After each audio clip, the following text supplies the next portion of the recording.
C'est en 2019 que Farrah Fawcett décédait des suites d'un cancer de l'anus. Combative, la comédienne qui aurait eu 76 ans en 2023 a tenté tous les traitements possibles pour guérir de ses multiples tumeurs. Elle restera une figure à part entière de la télévision grâce à son rôle dans les différentes saisons de Drôles de Dames.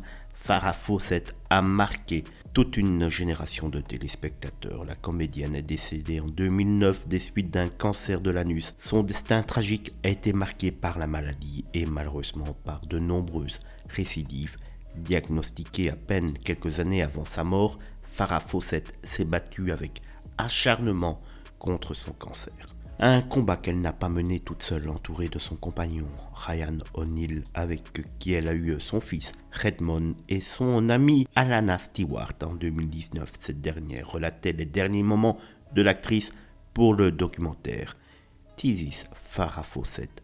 Munie d'une petite caméra, Alana avait capturé la comédienne dans ses instants les plus difficiles. Elle n'a jamais pleuré parce qu'elle avait eu le cancer et pas quelqu'un d'autre, confiait son cancérologue et son ami Dr Lawrence Spiro, désormais à la tête du département médical de la Farrah Fawcett Foundation. À peine quelques mois plus tard, son cancer, désormais au stade 4, a métastasé son foie.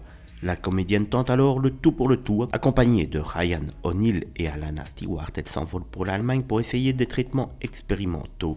Les médecins sont pourtant assez défaitistes. Farrah Fawcett est atteinte par une forme particulière de cancer. À certains moments, elle était tellement malade qu'elle en vomissait ses tripes. J'éteignais la caméra et elle me disait « Pourquoi tu ne filmes pas ça ?» Je disais « Parce que je ne veux pas envahir ta vie privée. » Se souvient avec une certaine douleur Alana Stewart auprès d'ABC News en 2019. Elle me disait non, elle me disait « C'est ça le cancer, filme-le ». Malgré ces tentatives, de nouvelles tumeurs apparaissent. Affaiblie, la comédienne voit son état de santé décliner rapidement au point qu'elle se retrouve hospitalisée. Dans les derniers jours, son compagnon, Ryan O'Neal, la demande en mariage. Elle accepte. Ils n'auront malheureusement pas le temps de célébrer la nouvelle bien longtemps. Elle meurt le 25 juin 2009, le même jour que Michael Jackson. Ses derniers mots seront pour son fils, Redmond, à l'époque en prison pour des problèmes liés à sa toxicomanie. Un moment tragique qu'a évoqué son amie Mela Murphy en 2019. Elle disait son nom, Redmond. C'est la dernière chose qu'elle a dite. C'était juste quelques heures avant sa mort.